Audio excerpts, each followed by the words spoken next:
Hey guys, welcome back with another video with Lindsay. It's a bit of an update video and look at the past 24 hours, what they have brought us and what they have given us. The first thing we should really look at is the incredible trailer that we have been given by the team at Total War, the Silence and the Fury, incredible trailer. We saw a lot of new things, a lot of exciting stuff in the Beastmen, a rework and additional stuff to the Lizardmen with a lot of new creatures. I keep saying a lot. We get the Gorgon, we get the Coal, I pronounced that wrong, we get the Jabber, and we have, of course, the Troglodon. These are incredible new additions, but apart from that, we also see a bunch of new little hints here and there of what is to come. They haven't announced it publicly, but there are a lot of small details. Apart from this, the hints running around this morning on Reddit and on the interwebs is that there's going to be an update to Norska, there's going to be an update to the vampires.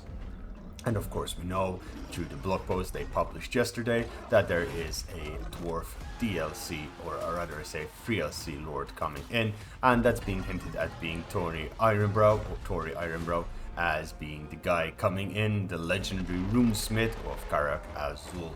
Again, this is all just what I've read and I tried to piece together, nothing official at this point. Hopefully we'll be knowing this very shortly in the coming hours.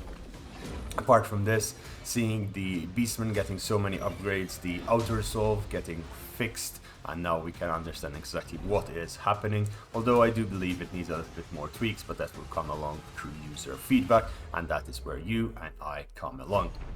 Finally, I'm really happy to see that we get the ability for horde factions or quasi-horde factions to stop the recolonization of certain areas being carried out easily. This is something I've spoken about in the past, and I've actually theorized how it could be done, and it seems that the solution that Total War managed to get is quite similar to what I kind of theorized and a lot of other people theorized. So we were getting kind of the point where you create a camp in an area which stops others from colonizing for a period of time.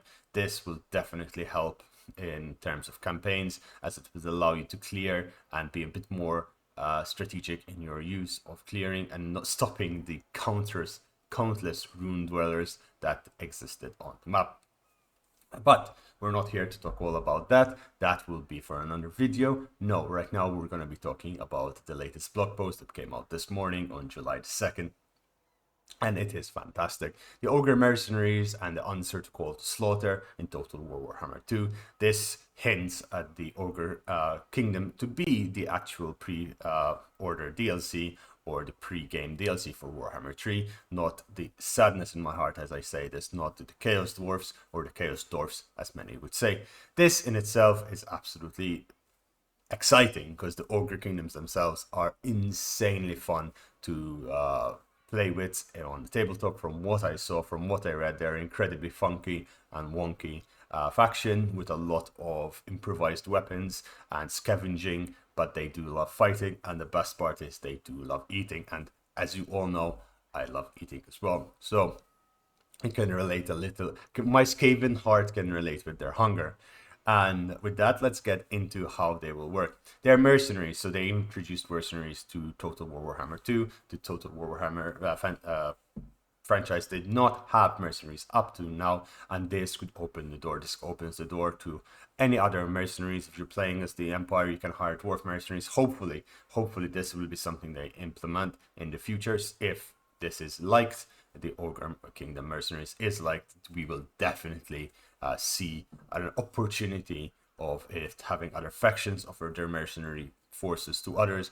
We see the rogue armies holding armies of a variety of units, and where it makes thematic sense, having Bretonians hire Empire troops to work for them, or having Baltzar Gelt just getting dwarfs and every manner of creature to front his front line, or even necromancers. I do believe in his story he does work a bit with necromancy at one point, but I digress and I am going off in a tangent. The way the ogre camps will work is when there is a big battle, similar to how there is landmarks and there are areas in the map where there are a lot of casualties or a big siege or a big event happening in game.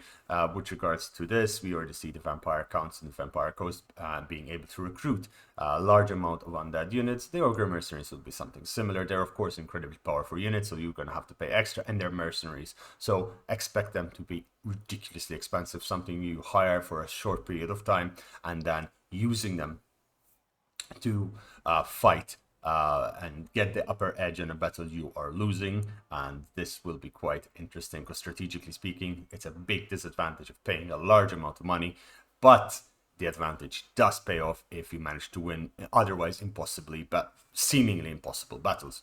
They have a variety of units that are coming, 3 main variants. We have the ogres themselves, which look fantastic. Come on guys, like look at that, just incredibly beautiful models. We've seen them in the videos as well, in the one of the teaser videos that came out with the brass bull, as they were part of the Beastmen army, and they are just huge, gigantic monsters of doom. The basic ones come in 2 variants with the mace and dual weapons. They are a monstrous infantry, so expect them to act as a monstrous infantry. So you're going to have 12 or 16, I forget exactly how much it is on Ultra, and they will have, of course, the mace and dual weapons. Dual weapons will add bonus versus infantry. They have fear and being able to operate a siege attacker, which kind of helps a lot if you need a siege attacker unit on the fly and you don't have the chance to recruit artillery. You manage to get your hands on one of these, you can siege and win battles much earlier on than you otherwise would. So it adds a little bit of haste, but of course then it comes at the added disadvantage of having to pay so much for them.